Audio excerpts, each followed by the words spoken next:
First of all, let's see what a tie-down actually does. On the left, you see earthquake forces pushing on the top of the cripple wall and the shear wall at the same time. And so what happens is the shear wall wants to overturn. Now that force is called overturning, and tie-downs resist overturning. So let's go ahead and look at what happens. So you can see here at the bottom of the plywood, you can see how the bottom of the plywood tore away from the mud sill, and it's really had a lot of damage. And so the tie-downs, they prevent that damage from happening. Let's see how tie-downs actually work. So this is the overturning force that we just looked at. And when a shear wall is overturning, it pushes up like this. And behind all those nails that you see right here is a framing member, either two 2x4s or a 4x4. So when it pushes up like this, it pulls up on this hold down right here. This hold down is also known as a tie down. And this tie down is bolted to the framing member right here. And so when this goes up like that, it pulls up on the tie down. Remember, a hold down and a tie down are the same thing. It's just a different name. And then the tie down, you see this right here, that is a long, long piece of all thread. So it's a threaded rod. And P-1100, it goes 12 inches into the concrete. So from here to here, it's 12 inches. And then that is epoxied with some very, very strong epoxy to the concrete. So this is the concrete right here and here. And then this is epoxied into it. So what happens is the earthquake force tries to overturn the shear wall. The shear wall pushes up on this framing member right here. That in turn pulls up on the hold down. That in turn pulls up on the all thread. That in turn pulls on the concrete. And it's the concrete that resists the overturning force because the concrete is very, very strong and it holds the end of the shear wall in place and keeps it from overturning. Here you see an actual tie down. This is the tie down. This piece of metal right here is connected to the framing right here. And then we have a bolt, which is glued with epoxy down into the foundation right here. So the way this whole assembly works is a earthquake force tries to overturn the shear wall. That upward motion goes here into the framing. Then that upward motion tries to pull up on the hold down. And then the hold down is attached to the foundation through this all thread right here, which is usually, according to P11, is 12 inches into the concrete.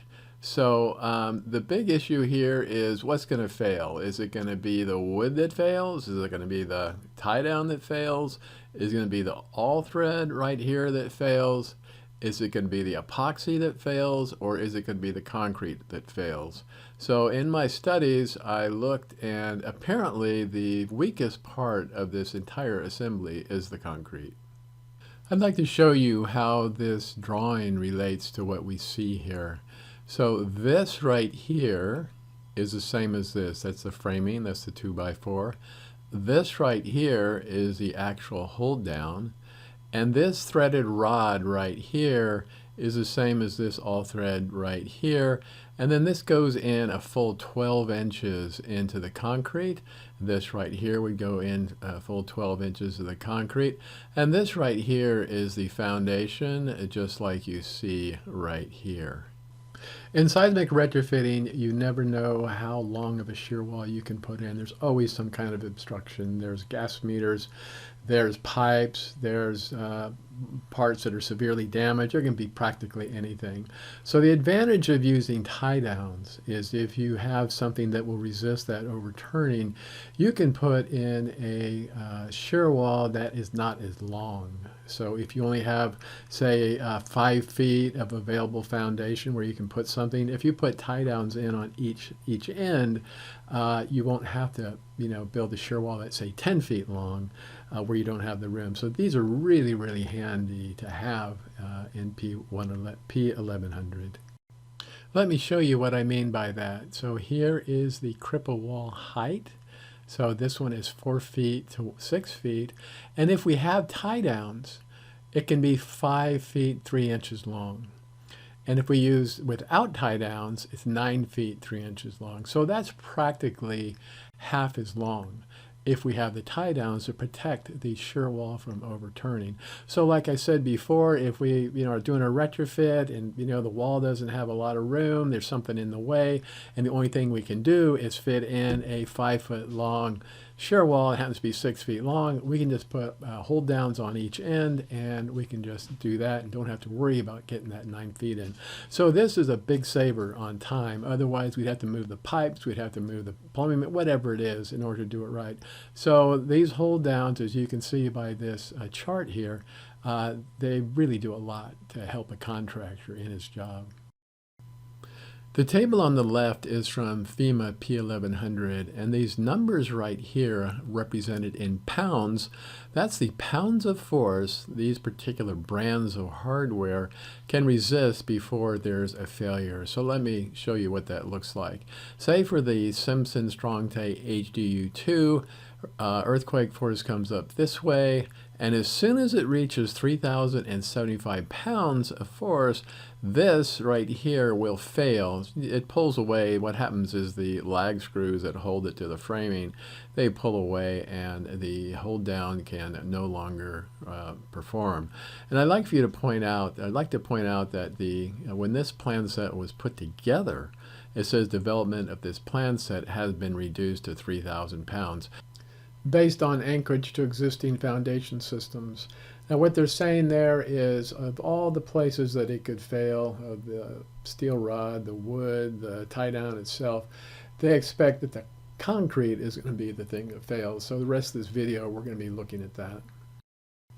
I talked to Simpson Strong-Tie about this to see what they had to say, and in their calculation they determined that the actual strength of that connection is 2,344 pounds and not the 3,000 pounds in FEMA P-1100. I also talked to Hilti about the exact same thing, and they told me that the capacity was 2,422 pounds, and that is a 13% strength differential based on the ability of the concrete to resist the tension force. The values that you see here are based on 2,500 psi concrete, and the California Existing Building Code tells us that any existing concrete is only worth 1,500 psi unless tests show otherwise. Now this is based on tests that were done in the Rockwell tests in the early 70s, and if you'd like to know more about those tests, you can just click on the card above and it will explain it to you. But anyway, these values are not quite accurate based on this, this PSI concrete. And what I did is I asked Simpson and I asked Hilti, they're specialists in concrete, and I said, look, can't you interpolate this and say, go from 3,500 to 2,500 and see what the percentage of difference is? And then we can apply that from 2,500 to 1,500. And Simpson said they couldn't do it, and Hilti said they thought they could do it, but then they called me back and said they couldn't do it. And so I just had to ask Hilti. I said, well, just intuitively, what do you think the change would be in capacity? From 15 to 30%. We want to err on the side of safety, so we'll use the conservative 30%. And so if we use the Simpson value, this is what we come up with. So we start out with 2,344. We subtract 702, and we end up with 1,642 pounds. So this value for the tie downs of 3,000 is probably very inaccurate. And if this is the basis of the table in P-1100, it should be reevaluated. FEMA P-1100 does have a way to check the concrete where the tie downs are, and so what it says is where tie downs are used to determine the sheath panel length required along a wall line, each adhesive anchor shall be torque tested in accordance with table R-2. Now look down here at table R-2, and it says adhesive anchors, they must be torque tested to 20 pounds with a 5/8 screwing. I consulted both Simpson Strong-Tie and Hilti about this testing method, and this is what they had to say.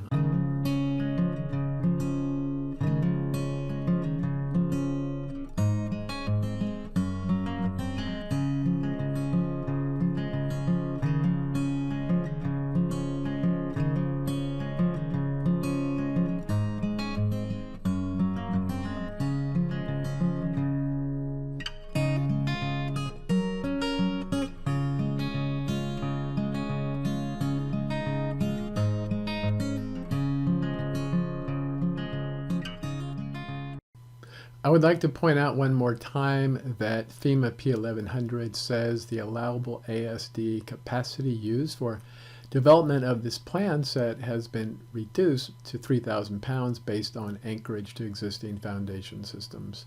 And what that means is that the table that we saw, where it says you can put so many linear feet of plywood in a certain section because you have resistance to overturning, because the concrete can resist 3,000 pounds, basically from what I saw in my research is that it's not true, that the ability for the concrete to resist 3,000 pounds probably is not there. So if we look here at what Hilti told us, it could be as low as 1,642 pounds, which is about half of what that table is designed around. And then finally, the test that is used, the torque test, is not sufficient to evaluate an anchor's ability to carry a certain tension value. So, the committee needs to look at all these things and figure out, what's it want to do with the tie downs. In closing, I'd like to say when I was doing my research, there is a local structural engineering company. And what they said, as far as they were concerned, the only way to make a tie-down work is with some pretty expensive foundation work. And in those cases, what they would do is they would dig out underneath each end of the shear wall and pour some concrete, as you see right here. Let me explain what this drawing is. So here we have our shear wall. And then this is a hold down or tie down right here. And then we have one over here as well. And then right here we have a whole yard of concrete. And on this side we have a whole yard of concrete. So when the earthquake force, it'll pull up on this hold tie down, and it'll pull up on the concrete. And that's the best way to make sure tie downs work. Now naturally it's pretty expensive, as you can see right here. Digging out all that dirt, taking it to the fill. It's just a ton of money than the concrete. So this is the right way to do it, but I doubt it's anything a homeowner is going to be interested in.